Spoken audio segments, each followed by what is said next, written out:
Hürmetli kitap anlıqçılar, huzurunlarda Tuğluq Tömürxan namlıq romanның davamı. Qazara Çağatay xani Esenboğa xan Mavaraun nəhriga lashkar tortish xiyoliga kelgandan keyin bu xiyolini hammadan avval o'zining cho'ng xonishi sotilmish xotunga bildirdi. Sotilmish xotun yigini etiga chiqmaydigan qotang'ur badanni tovar durdun va oltin kumush bilan purkab yurgani bilan ilgirki uning ildam oyoqlari tortilib chaqnab turgan ko'zlari bir oz so'lgan edi. Şundaq bolsunmu, u odatda o'zining to'ri oilasidan kelib chiqqanlikdek oqsumaklik martabasini pash qilib, to'limi mag'rur yuratdi.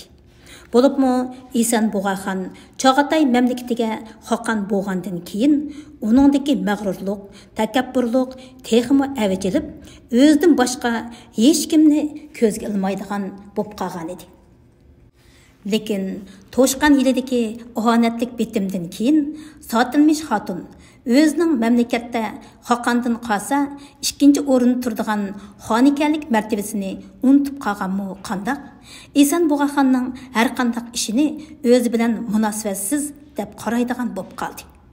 Alhol xonning Mavaraun nahriga yurish qilish haqidagi fikrini anglagandan keyin tuzukmi o'ylanib o'tirmasdan Haqanim, qo'shin atlandırışni muvafiq ko'rish ko'rmaslik butunlay o'zingizning ishi, deb javob berdi u. Nihoyat, bundaq ishlarni xeyli yillardan beri o'z xohishingiz bo'yicha qilib kelyapsiz-ku. Bu qatim qo'shinlarimizni yulduzdigidek g'alba bilan qaytib keladi deyish qiyin. Her halda muvafiq mölçer bo'lishi kerakda. Şuna senin bu haqdagi fikrini anlab baqqım ba, dedi Esenboğa xon astoydillik bilan.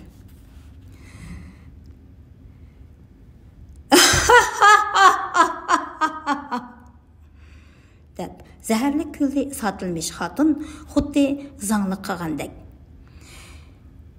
Hürmetli xon oliylari, kun bugun qayoqdan chiqdi? Men qerib qoldim. Sizga maslahat berdiganga haddimmi mening?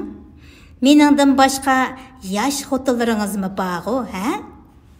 Sotilmish xotun zaharlik gaplar bilan xonni cheqib oldi.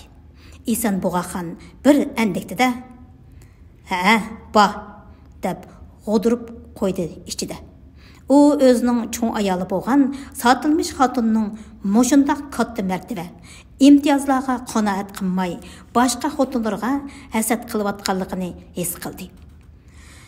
Uning yana nemisi yetmaydigandu deb o'yladi.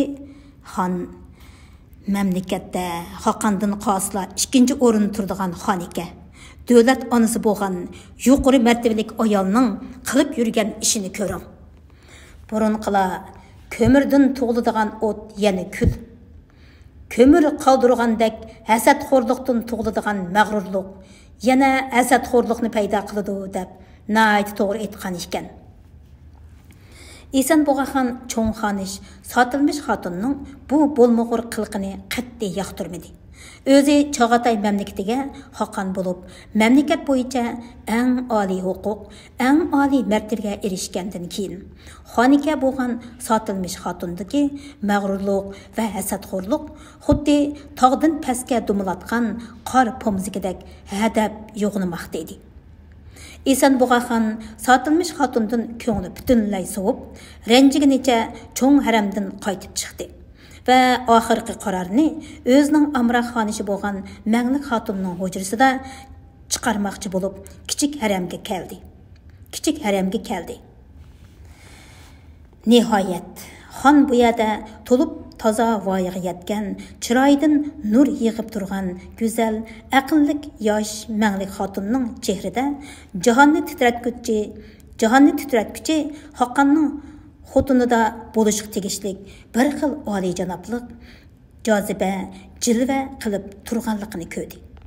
Xon cho'ng haramdagi sotilmish xotun bilan kichik haramdagi Manglik xotunning xuy payligi, osmon zamin farqini ko'rib, go'zal Manglik xotunga bo'lgan ixlosmanligi haslab oshdi.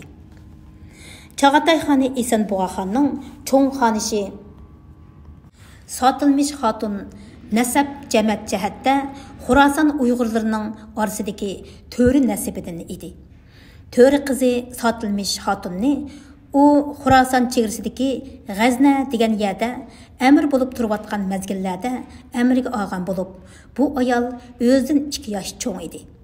O peshonasi tor, qish qilin, chiqir ko'z, tishlari rassiz, og'zi zonqiga yetgan, lavlari qilin, oyoqlari laglak qushninkidek inchga, eti ustixoniga yepishgan, chiroyidan zahar temib turadigan egiz bo'y, qotang'ur ayol edi. Shu chaqlarda uning orqasidan kishilar bu qizning ko'ngliki avval mo'rzidan, tizidan, jaynaklaridan yirtiladi deyishgan edi. Haqiqatanmi uning ustixonlarining uchi 2-3 qavat nemchi kiyim ostidanmi bo'rtib chiqib turadi. Xon Manglik xotunning xonasida qo'ngan kechasi Satılmış xotun bir kecha kirpik qaqmadi. Qachonki Manglik xotun Esenbuğa xonning haramiga keltirildi, shuningdan e'tiboran Satılmış xotundagi hasadxo'rlik, kundoshlikmi xuddi egizdan dumilatgan qor pomzikidek kun sayin yo'g'inaverdi. Gerçi o işçini örtəvatqan hasadxo'rlik, kundoshlik o'tining ochchig'ini xondan chiqaramag'ini bilan, ammo Xaqan o'rnidan ayrilib, sirtqa chiqib ketgan vaqtlarda qornida yig'ilib qolgan butun g'azab nafrat, hasadxo'rlik, kundoshlik cho'g'ini butunlay kichik haramdagi Manglik xotunning ustiga biraqli to'kib, ich pushqini chiqaradi. Satılmış xotunning azazulliqi Esenbuğa xonning harmidil emas, balki butun Çağatay ulusidanmi mashhur edi. Shunga kishilar azazul xotunlar haqida qadimdan tortib rivoyat qilinib kelayotgan mundaq bir Paris masalini uningga istihora qilib so'zlab yurishadi. Istihora degani tortmalab so'zlash degan gapkan.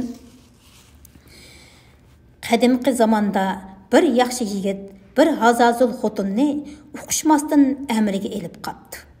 Uning hazazulliqiga zotla chidab turolmagan yigit hech qanday ilojini topolmay, oxir bu yomon xotunni ko'zdan yo'qotish qaroriga keldi. Kunlarning birida u: "Yur xotin, otangning oldiga berib kelayli" deb xotunni elib mengibdi. Yo'lda bir quruq quduq uchrabdi. Yiliqi yigit Azazul xotunni quruq quduqqa ishtirib etibdi. Oradan bir necha kun o'tgandan keyin: "Voy, nemish qilib qo'ydim? Bir gunohsizni bikoga o'ldirdim. Berib qarab boqaychi. O'lmagan bo'lsa, uni quduqdan chiqarib olay. Balki uningga amdi aql kirgandi" deb o'ylabdi. U org'amchisining bir uchiga o'tin bog'lab, yana bir uchini quduqqa tashlabdi. Quduqqa sapdi. Qarsa, behayvat bir maxluq org'amchiga esilib chiqayotgandek. Yigitni qor tarbiyasib ketibdi. Aslida org'amchining uchiga yo'g'on bir ajdaho esilib chiqayotgan ekan. Uning ko'zlari o'tdek yenib, og'zidan qop-qora is chiqarmish. Yigit org'amchini tashlab qochmoqchi bo'pti ekan, oyoqlari olmishib yiqilibdi. Org'amchiga chirmishib quduqdan chiqqan hiyliqi ajdaho yigitning oldiga keldi va muloyimlik bilan quyruqini qimiriltib, yigitga mehribonlarcha tikilib turib: "Hey, yaxshi yigit, sen meni cho'ng baladan qutuldirding. Qolgan ömrümni endi sening xizmatingda o'tkazaman." Bir qancha kun ilgari bu quduqqa bir ayol tushgan edi. U bir hazazul ekan. Mening beshimga 100 xil balolarni silib, hech holimni qo'ymadi. Sen meni shu ofatdan qutuldirding. Qayerda bo'lsangmi, mubodo beshingga biror qora kun tushsa, yoki o'rinlaydigan biror maqsading bo'lsa, mana shu qilni ko'ydirgaysan. Men shu zamon oldingda paydo bo'laman deb qo'ltiqidan 2 talik qilni yulib beribdi. Oradan xeyli kunlar, xeyli oylar o'tib ketibdi. U yigit o'ylanish qo'yiga tushib, boshqa yurtga beribdi. Şu yurtni su bilan ta'minlaydigan kanalning beshiga bir ajdaho tushib, suvning yo'lini to'sib olgan ekan. Yurtning hokimi: "Kim shu ajdahoni o'ltirsa, qizimni shuningga beraman" deb qasam ichibdi. Heliqi yigit: "Ajdahoni men o'ttiraman" deb cho'lga chiqibdi-da. Qillardan birini ko'ydirgan ekan, ajdaho shu soatda uning oldida tayyor bo'ldi. Suv bo'lsa, kanalda o'z yo'lida eqishga boshlabdi. Ajdaho yigitdan so'rabdi: "Xo'sh, meni nima xizmat bilan izlading?" Yigit uni qo'rqitib: "Hey, insofsiz, bu nima qilganing? O'zing ko'rgan heliqi Hazazul ayol quduqdan chiqibdi. Seni izlab yurganmish va shu ajdahoni bir ko'rsam deb orzu qilarmish" debdi. "Bo'yingdan oylinay, umrvoyat sana qul chakar bo'lib o'tay. Mening qayerga ketganimni uningga hargiz aytquchi bo'lma" deb yolvuribdi ajdaho heliqi yigitga. Shunga ko'nila Hazazul xotin to'g'riliq noiloj. Yomon xotinni yo setivatkili bo'lmaydi, yo o'ltiratkili bo'lmaydi. Uni o'z ixtiyoriga qo'yib berishdan boshqa chora yo'q. Boshqa tushdimi, azobini tortish kerak deb aytgan ekan. Esan Bug'axonmi cho'ng xonishi bo'lgan bu sotilmish xotinga amal qilolmay taqdirga bo'ysunib kelayotgan edi. Ulug'lar, insonning ruhi va jismiga latofat bilan kasofat, nur iymon bilan zulmat jaholat o'rlashgan bo'ladi. Olamda bor bo'lgan esillik bilan pastlikka o'xshash xususiyatlarmi insonning qalb dunyosidan ma'lum nisbatda o'rin olgan bo'ladi. Shuning uchun har kimda bir alohida mijoz xuluq paydo bo'lgan. Insonga farishtalar aqldan bahra berilgan va shayton nafsidan has qo'shilgan bo'ladi. Shunga har kim aql bilan bir ish qilsa, yuqori martabalarga va ulug' darajalarga ko'tarilaydi. Agar nafsining farmoniga bo'ysunsa, hayvondan battar past o'ringa tushib, bu dunyo va oxiratda xor zorliqqa qoladi. Shunga bundaq kishilar johil kishilardir. Ular shuning uchun johil deb atalganki, bundaq kishilar o'ng'ayla nafsining kayniga kirib, yomon xuluq va yaramas ishlarga qadam qo'yishdi-da, hiris, hasad, zulm, sitam va riyo g'ayvat, to'qu tuhmatga o'xshash gunohlik ishlar bilan mashg'ul bo'lishidi degan ekan. Shuning uchun munu nazmida ana shundoq odamlarga mundaq deb istihora qilingan. Jabr zulm Shahu sultanning ishi, rashik hasad Molla Eshonning ishi. Kibir boyning, mikir tannaz juvanning, xulosa hammasi shaytonning ishi. Bu yerga mundaq izohat berilibdi. Bu ruboyining avtori Abdurahim O'tkir. Xo'sh, bu gap mush yerda turib tursin, endi o'z so'zimizga kelaylik. Chog'atay xoni Esan Bug'axon sotilmish xotinni kelib chiqishi esil nasabdan, uning ustiga uni otam ilib bergan xotin hozir xonika, davlat onasi bo'lib davron surmoqda deb hisoblab, uning izzat ikromini haddidan oshirib o'tgan edi. Hukmronlik, yurtdorchilik ishlarida uni mamlakatda hammadan ustun ko'ratdi. Afsuski, ana shundoq ne'mat farog'at, izzat hurmat natijasida mana mushundoq ahvol kelib chiqdi va uning mushundoq yomon niyati oshkorlandi. Demak, kishi qo'lini isyondan tatmasa va mijoz xuluq saramjonning ixtiyorlik tizginini nafsi ilkiga olgan bo'lsa, fitni mikr, hasad husumat qushi uning manga changisida tuxum chiqaradi va isyon havisi uning ko'krak qapsida o'rin tutadi. Sotilmish xotin Esan Bug'axonning amriga o'tgandan beri biror qitimmi homildor bo'lib boqmagan edi. u qachonki xonning kichik xonishi Manglik xotinning xondan homildor bo'lganligidan xabar topdi, shuningdan e'tiboran uni ko'zga qadalgan mix, badaniga sanjilgan tikan, qo'ltiqiga chiqqan chiqan deb bildi va bir amal bilan uni haramdan qo'g'lab chiqarishni o'yladi. Buning uchun sotilmish xotin uzoq o'ylab, oxir bir zaharlik tadbirni topdi. Nihoyat Mavaraun nahridagi Barlas Sulduz qavmi isyon ko'targandan keyin Esenboğa xonning janubga lashkar tortib ketganligi sotilmish xotinning bu zaharlik tadbirini ishga oshirishiga tepilg'usiz yaxshi fursat bo'lib berdi. Manglik xotin kundagi odati bo'yicha choshgoh vaqtida Bağu İremdan xobgohiga qaytdi. U dedaklarini agashtirib, xobgohning oldiga kelib, salkin shamolda yenik tavrinayotgan dar pardalik darizlarning ulug' echitilganligini ko'rib, ko'ngli bir narsani sezgandek bo'ldi-da, xolar xolamas palampayga qadam bosdi. Mana u xobgohning palampaydan yuqori ko'tarilib, dalonni ishkiga berib yetdi va dalonda o'ri turgan notunish birisini ko'rib, turgan yerda to'rikda qetib qilib, boshqa joyga kirib qoldimmi nima?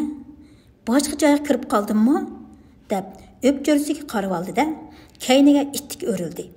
Palampaydan qaytib, yerga oldiroq tushib ketib, mödürlib ketib, cho'ri qizlarning quchqaga yiqildi. Shu asnoda ustiga tugmalari etilmagan, ipak ko'ngla kiyib olgan, qora tamballiq, qora choshliq, mangzi qizil bir er kishi dalondan o'qdak etilib chiqdi-da, o'zini Bağu İremning ishigiga otdi.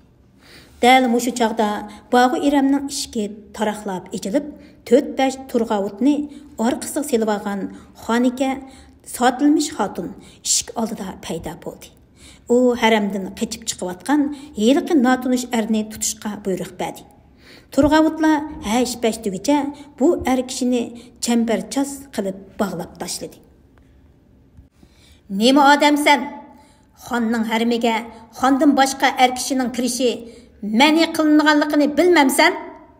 deb so'radi uningdan sotilmish xotin qahr qilib. Cho'ng oyimga ma'lum bo'lg'ayki, dedi yeliqi notunish odam yo'lqilib turib. Mening haramga kirdigan beshim 10 mu? Kichik oyim meni chaqirtibdi-kan, shunga kirdim. Ko'z oldida yuz berayotgan bu ishlarga qarab, mangdab turib qolgan Manglik xotin "Voy!" deb vaqirib Saynadagi taraq turuq qilgan va vaqirgan tevishni anglab, bo'yni oppoq va uzun yungluq bir qora it palampayning ostidan yugurib chiqdi-da, sotilmish xotinga qarab hovushib baqdi. Biroq ovozni anglab, birdanla uni tunib qoldi va xijil bo'lib, apu so'rgandek asta g'ingshib, yerda yetib, quyruqini ishpanglatdi-da, ko'kragi bilan o'milashga boshladi. Sotilmish xotin Manglik xotinni tillab ketdi. Voy ziydi pes, seningda zodi numus degandek asar, numus degandan asar bormi? Yo erni haqqi demisang, yo xalq olamdan izot atmasang, bir damlik nafsingni yig'anmay yomon yo'lga kirib ketdingmi? Qara seni, shundoq esil xoqon eringga qarasanding, barakatni to'zdivatding. Ering xoqon urushdiki odam edi-ku? Ering xoqon urushdiki odam edi-ku? O't ichiga kirayotgan, qon kechib jang qilayotgan kishi edi-ku? Sening bu nashoyon ishlaringni anglasa, hozir uning ko'ngli qandoq ko'tarilsin? Qandoq urushqa kirsin amdi? Uzun yungluq qora it xuddi bu ikkisini yarashtirmoqchi bo'lgandek g'ingshib, eli sotilmish xotinning oldiga, eli Manglik xotinning oldiga yugurib keladi. Xuddi xafa bo'lma degandek qilib, sotilmish xotinning putidagi qizil saxtiyon o'tkini yalaydi.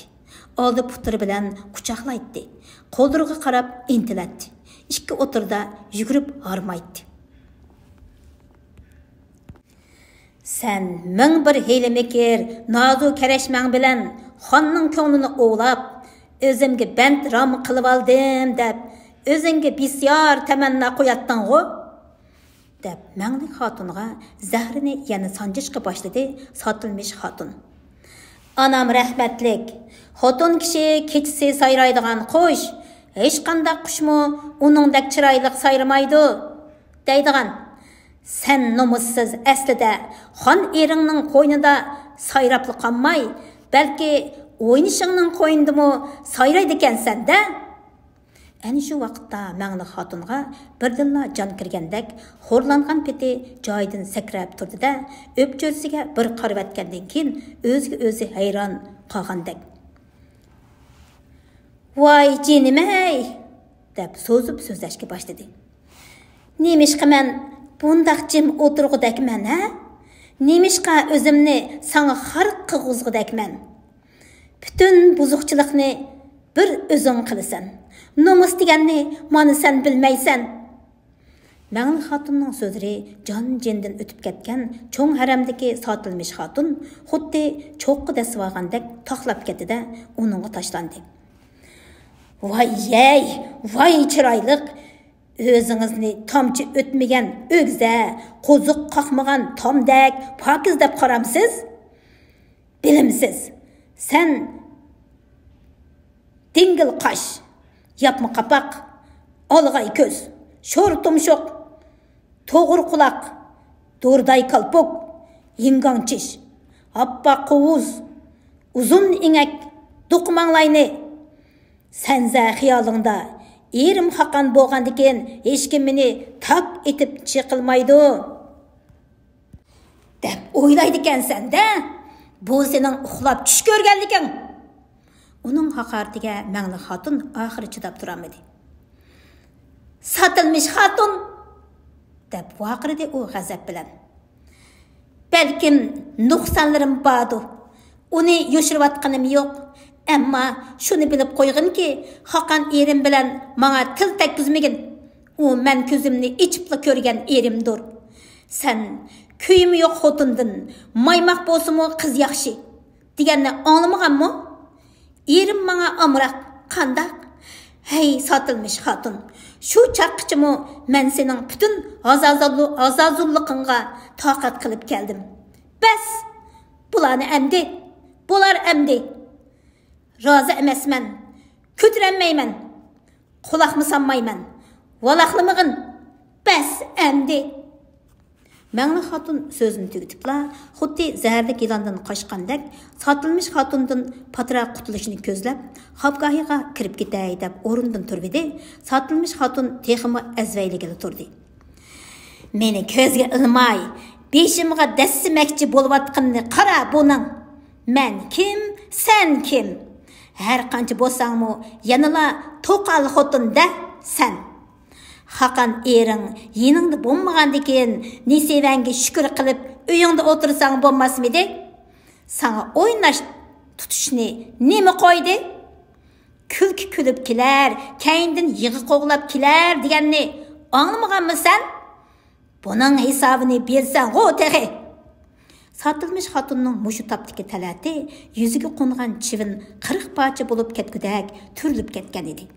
Мәңлі xatun jim turib bersa, bo'zak bo'layverdiganligini tushundi bo'g'ay, darhol qaytirib hujumga o'tdi. Hisob bersam, Xaqan erimga men berurman. Sana nima daz ketdi? dedi u bo'sh kelmasdan.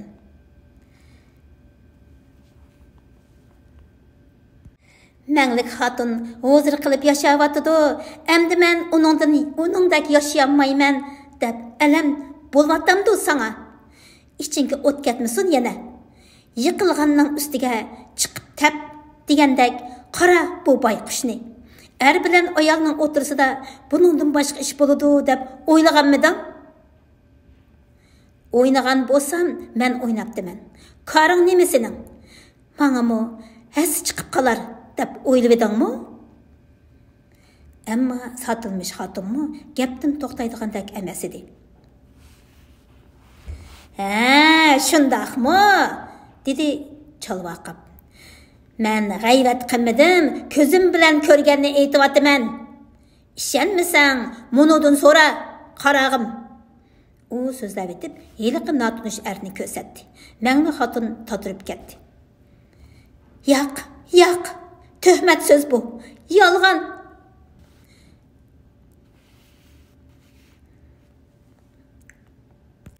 Sözlesəң söz çıxıdı, çoxuyıversən köz çıxıdı deptiken.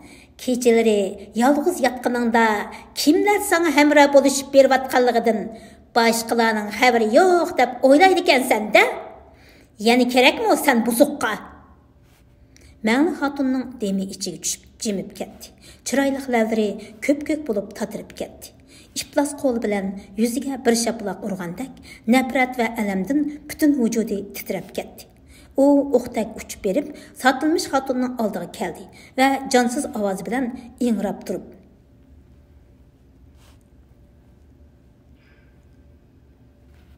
"Kim? Menmi? Men shundaqmi?" dedi. U illa cho'ng haramdagi sotilmish xotinning og'zidan chiqqan İplas sözünü qayta tilga ilishdan yirgandi. Sen aytyotamsan bu sözünü, ha? Senmi? Qandaq? Meni devatamsan? Men özüngə o'xshash hazazul ko'rinotam demen? Meni özüngə o'xshash hazazul ko'ryotamsan? Bu çaqda satılmış xatun özünün yavuzluğuna özü xuşal bolğandak zəhərlik küldü-də, yavuz gözləri bilan tikilib turub, Məğli xatundan yana bir qitim so'radi. Seni demey, kimni deytdim əmisə? Boldumu? Yani kerek emasmi? Məğli xatun turubla qaldı. Bu sözdə onu əmdi zuvandan qilib qoyuyatqan idi. O qurub ketgan lavlarini aranı qamiriltib turib: "Bu qandaq ko'rgülük əmdi?" deb pichirladi o'z-o'ziga. "Ya Allah, meningdek bir yavaşni bunchalik ranjitganing uchun ilohim zuvoning qurib, tiling tutilib ketgay."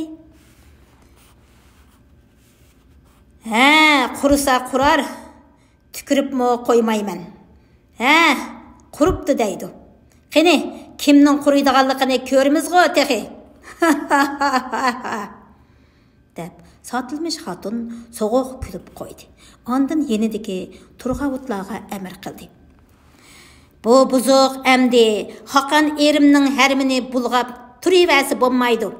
Uni darhol Do'xtavilarning ulug' amri Shiravul Do'xtaviga opirib beringlar.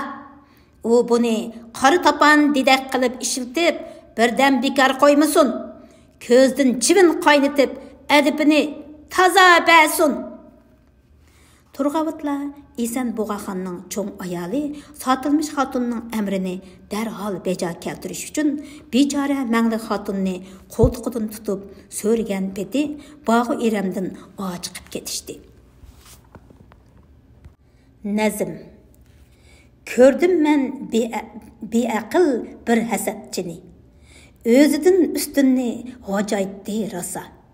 Men dedim: "Ey xo'ja, baxtsiz bo'lsang, baxtli kishida it nima gunoh?" Shayx Saidi.